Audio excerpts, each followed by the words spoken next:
اللہ جب کسی سے ناراض ہوتا ہے رزق نہیں چھینتا، آب و دانہ بند نہیں کرتا، سورج کو حکم نہیں کرتا کہ اس کے آنگن میں روشنی نہیں پھیلانی، چاند کو نہیں روکتا کہ تیری کرنیں اس کے ویڑے میں نہیں پڑنی چاہیے، بلکہ اللہ جب کسی سے ناراض ہوتا ہے سجدوں کی توفیق چھین لیتا ہے۔ سجدوں کی توفیق چھن گئی تو پھر سمجھو اللہ ناراض ہے، اللہ راضی نہیں ہے۔ اور اگر سجدوں کی توفیق نصیب ہو جائے، کسی نے واصف علی واصف مرحوم سے پوچھا تھا کہ کیسے ہمیں پتا چلے گا کہ ہماری نماز قبول ہو گئی ہے، تو انہوں نے کہا تھا ایک نماز کے بعد دوسری عطا ہو جائے تو سمجھ لو پہلی قبول ہو گئی ہے۔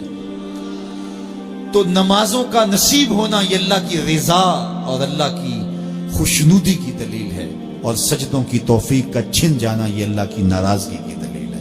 میں اور آپ دیکھیں کہ ہم کہاں کھڑے۔ دیکھیے دولت تو کفار کو بھی ملتی ہے، اللہ دولت اسے بھی دیتا ہے جس سے راضی ہے، اسے بھی دیتا ہے جس سے نہیں راضی، لیکن سجدوں کی توفیق اسے ہی دیتا ہے جس پہ وہ راضی ہے۔ تو 5 گانا نماز شعار زندگی بنا لیجئے، نماز قضا نہ ہونے پائے۔ قیامت کے دن بے نمازی اس صف میں کھڑا ہوگا جس صف میں نمرود کھڑا ہوگا، جس صف میں حامان کھڑا ہوگا، قارون کھڑا ہوگا، شداد کھڑا ہوگا۔ مجھے بتائیے ہم میں سے کوئی یہ گوارہ کرتا ہے ہم اس صف میں کھڑے کر دیے جائیں جہاں دشمنان خدا کھڑے ہوں؟ آج کوئی نماز پڑھے یا نہ پڑھے، حشر کے دن حکم ہوگا کہ اللہ کے حضور سجدہ کرو۔ ہر کوئی سجدہ کرنا چاہے گا، جو نہیں پڑھتا وہ بھی کرنا چاہے گا، لیکن بے نمازی کی کمر اکڑ جائے گی، وہ آرزو رکھنے کے باوجود سجدہ نہیں کر پائے گا۔ قرآن بتاتا ہے کچھ لوگ جہنم کو دھکیلے جا رہے ہوں گے، انہیں کچھ لوگ پوچھیں گے ما سلککم فی سقر، تم جہنم کو کیوں جا رہے ہو، کیا ہوا تمہیں؟ تو وہ جواب میں کیا کہیں گے؟ لم نک من المصلین، ہم نماز نہیں پڑھا کرتے تھے۔ سب سے پہلا حساب قیامت کے دن جو بندے سے لیا جائے گا وہ نماز کا لیا جائے گا۔ پہلا سوال بندے سے یار چڑیاں بھی رب کی تسبیح بولیں اور اشرف المخلوقات سویا رہے، جب صبح کا وقت ہوتا ہے حشرات الارض بھی بلوں سے نکل کے رب کی تقدیس کے ترانے پڑھ رہے ہوتے ہیں، درختوں کی شاخوں پہ چڑیاں پرندے وہ بھی اللہ کی تقدیس کے ترانے پڑھ رہے ہوتے ہیں، حشرات الارض بھی اس کی تقدیس کے گیت گا رہے ہوتے ہیں، اور اشرف المخلوقات خراٹے لے رہا ہو، اس سے بڑی بد نصیبی کیا ہو سکتی ہے؟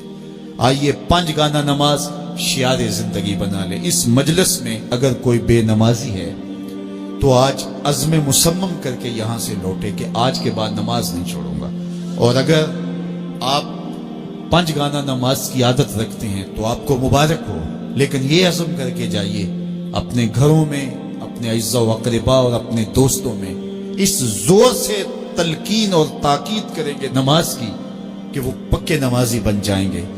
بندہ بندگی سے سجتا ہے، زندگی آمد برائے بندگی، زندگی بے بندگی شرمندگی۔ اگر زندگی میں بندگی نہیں تو زندگی کے پلے ہے کیا؟ علماء نے لکھا ہے کہ یہ سارے درخت حالت قیام میں ہیں، چوپائے حالت رکوع میں ہیں، مینڈک تشہد میں ہے، اور حشرات الارض سجدے میں ہے، اور انسان اشرف المخلوقات ہے۔ اس کی عبادت میں درختوں کا قیام بھی رکھا گیا، اور رکوع بھی رکھے گئے، اور سجدے بھی رکھے گئے، اور قعدے بھی رکھے گئے، اس لیے تاکہ اس کی عبادت تمام مخلوقات کی عبادات کی جامع بن جائے۔ لیکن یہ اس کے باوجود اللہ کے حضور سجدہ ریز ہونا پسند نہ کرے تو بتائیے کیسے رحمتیں اس کے اوپر اتریں گی؟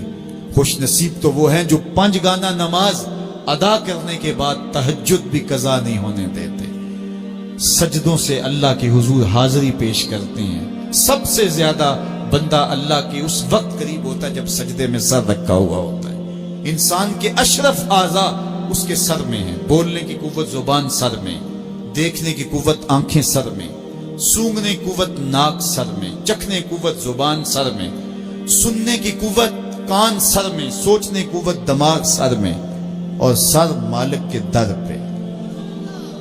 ناک بھی رگڑ رہا ہے، پیشانی بھی رگڑ رہا ہے، اور زبان سے کیا کہہ رہا ہے؟ سبحان ربی الاعلی، مالک مجھ سے نیچے کوئی نہیں، تیرے سے بالا کوئی نہیں۔ انسان کو بندگی کا ذوق جب نصیب ہو جاتا ہے، جب اس کے حضور بندہ جھکنے لگ جاتا ہے تو پھر وہ کسی کے آگے نہیں جھکتا۔ وہ ایک سجدہ جسے تو گراں سمجھتا ہے 1000 سجدے سے آدمی کو دیتا ہے نجات۔